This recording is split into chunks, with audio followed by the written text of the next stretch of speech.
안녕하세요. 청약에 계신 IMFP 정지영입니다. 여러분, 오피스텔 청약 많이 해보셨어요? 오피스텔 청약도 청약홈에서 해요.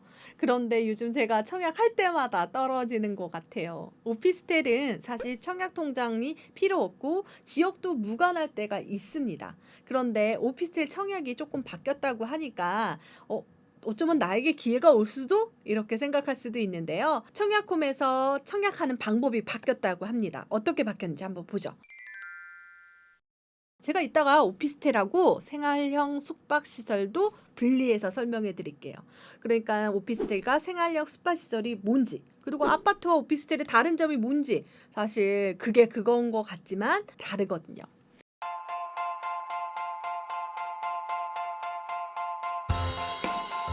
오피스텔과 생활형 숙박시설의 분양 개편입니다. 미당첨자 청약 신청금을 환불해 주는데, 사실 예전에 군별로 이렇게 청약을 하는데 300만 원, 200만 원 넣기도 해요. 그런데 언제 돌려줄지 모르는 거야. 까먹어. 미사에 있는 오피스텔이 그렇게 난리가 났어요. 돈을 바로 안 돌려주니까.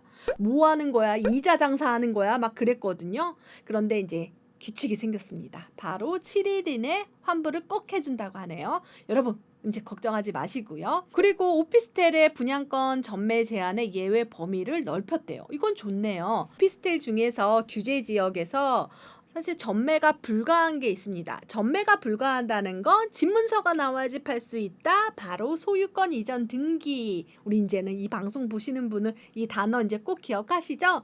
오피스텔도 그러는 경우가 있어요. 그렇지만 예외 조건으로 상속이 있었는데요. 상속만이 아니라 이것도 포함돼 이혼과 파산과 실직을 할 때는 전매 가능하도록 해줬습니다.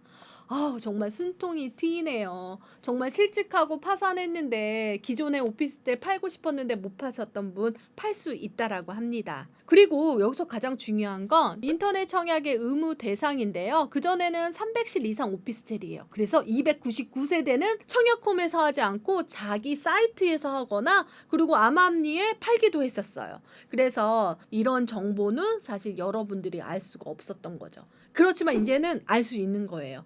바로 규제 지역의 50실 이상은 깜깜이 분양이 없어졌다라는 겁니다. 그래서 여러분들이 다 알 수가 있어요. 청약홈에 들어가 보면 바로 오피스텔 청약이 있습니다. 이렇게 좀 변화가 되니까 좋은데요. 지금 생활형 숙박시설, 오피스텔 이게 뭐지? 여러분 지금 조금 구별하고 가도록 하죠.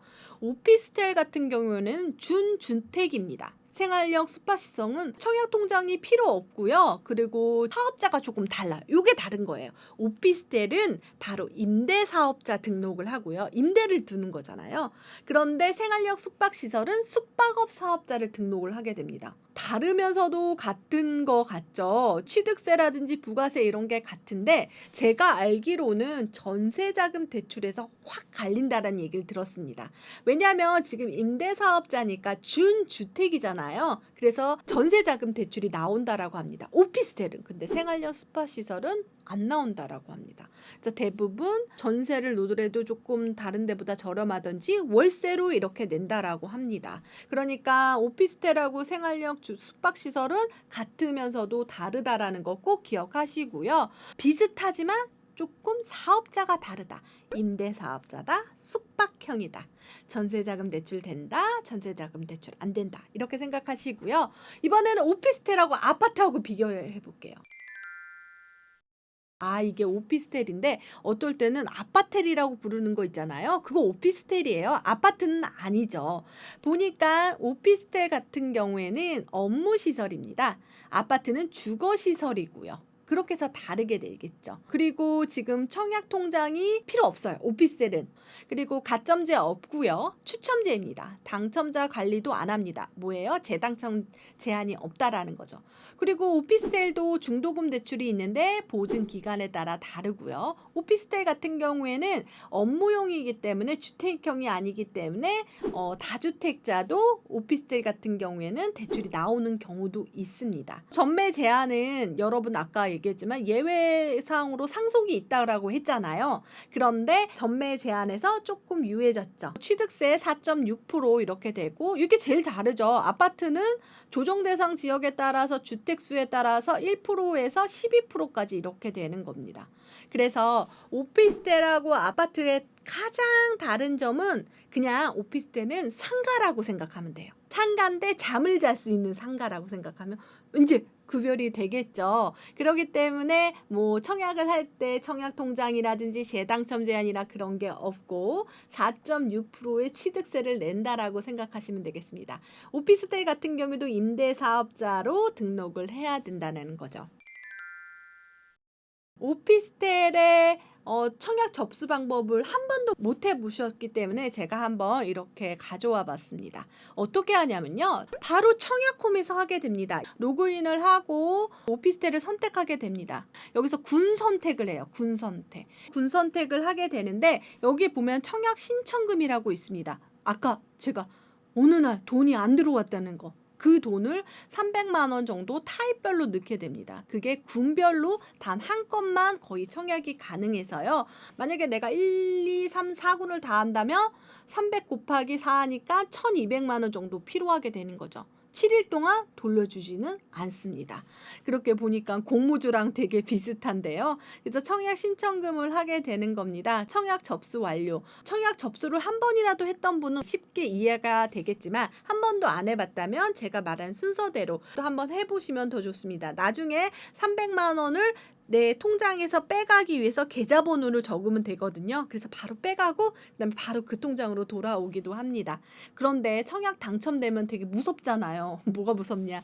내가 이거 포기하고 싶은데 불이익이 있냐? 오피스텔은 불이익이 없습니다. 만약에 계약을 안 하면 청약 신청금 그냥 바로 돌려줘요. 그러니까 시험 삼아 한번 해보는 것도 좋고 시험 삼아 해봤다가 당첨되면 더 좋고 그렇습니다.